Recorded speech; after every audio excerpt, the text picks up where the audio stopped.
spiteful gesture. Only a few weeks had passed since Edward had taken his passenger train. It had been Edward's first day out in a long time.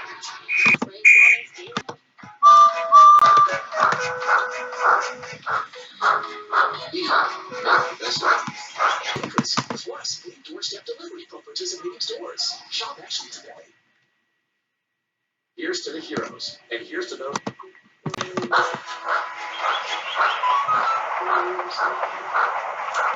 And almost all the engines had given Edward their full support. However, the two did not. Gordon, 98462, quite displeased with Edward. 98462 was one of 3 engines brought by the best director to the railway on trial. He didn't have a name, just a number. He and Gordon had a great deal in common. They were both rude and cocky. However, unlike Gordon, he never seemed to know when enough was enough.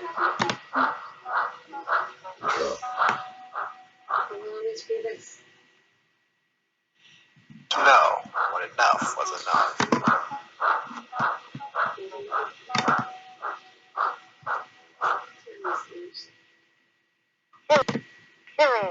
You finally managed to make it out of the station, cackled 98462 as Edward backed down into the sheds one night.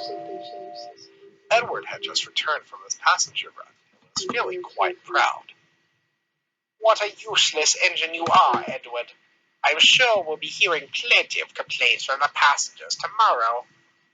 You must have been running late all day.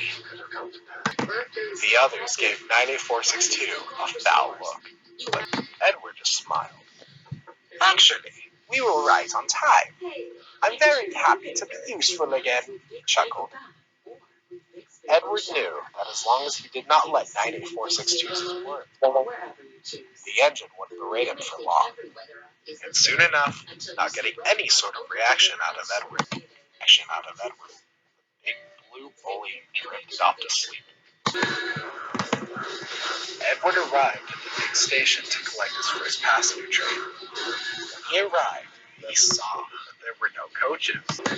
Thomas must have woken up late again, he thought. He was just about to go collect some more. When 98462 came hooting and wheeshing into the platform with Edward's coaches. No need to fret, he said snootily. I'll be taking your train today. We mustn't upset the fat director's timetable. He laughed loudly as the guard blew his whistle and set off. Edward was upset, but he thought it was best to get on with his work.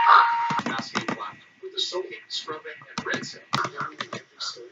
That evening, Edward was back into his berth, as 98462 was boasting loudly. We don't need Edwin anymore. I've proven I can manage 2 trains at once. Why keep him around when all he does is get in the way? Edward helped build these rails that you run on, fumed Thomas. Without him, none of us could have a railway to work on. 98462 interjected. He's a thing of the past. Us bigger tender engines are faster, stronger, and more up to date than old iron. Edward finally gave up. Decided to take a stand against 98462.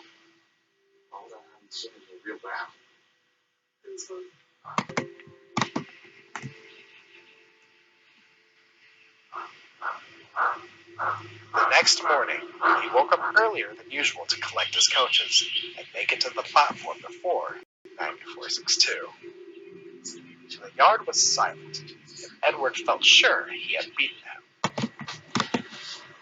And what do you think you're doing?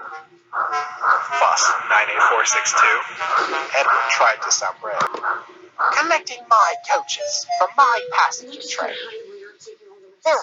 I don't think so, 98462 growled. You're nothing but slow and old.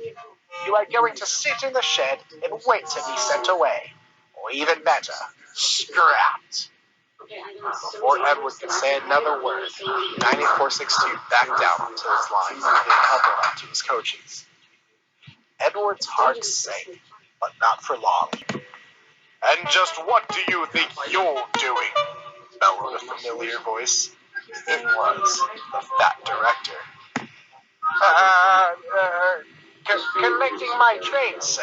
9462 replied, trying to look innocent as he could. From what I've just seen, that is not the case at all. I've had passenger complaints saying they were taken to the wrong stations, and fellow workers complaining about your treatment of others. 98462's face turned white as a ghost. My engines, the fat director went on, work hard and help fellow engines. You have done neither of those. Let me remind you, I had brought you here to work here on trial, and I can see you are not fit for my railway. You shall go back home to the other railway tonight. But for now, I want you to go back to the shed immediately. 98462 couldn't muster up a response, so back to the sheds. The fat director to Edward. You must understand, Edward, you are one of my engines. You might not think so, but you are not alone on this railway. If you have any troubles, you must come and see me right away. Understand? Edward could see from his warm smile that the fat director was told everything. He looked across the yard and saw Henry and Thomas smiling back. Now, you have a train to pull. Then after that, I want you to have a nice long rest. His position on the fat director's railway was secure and had no more troubles from that day on. That was until Gordon.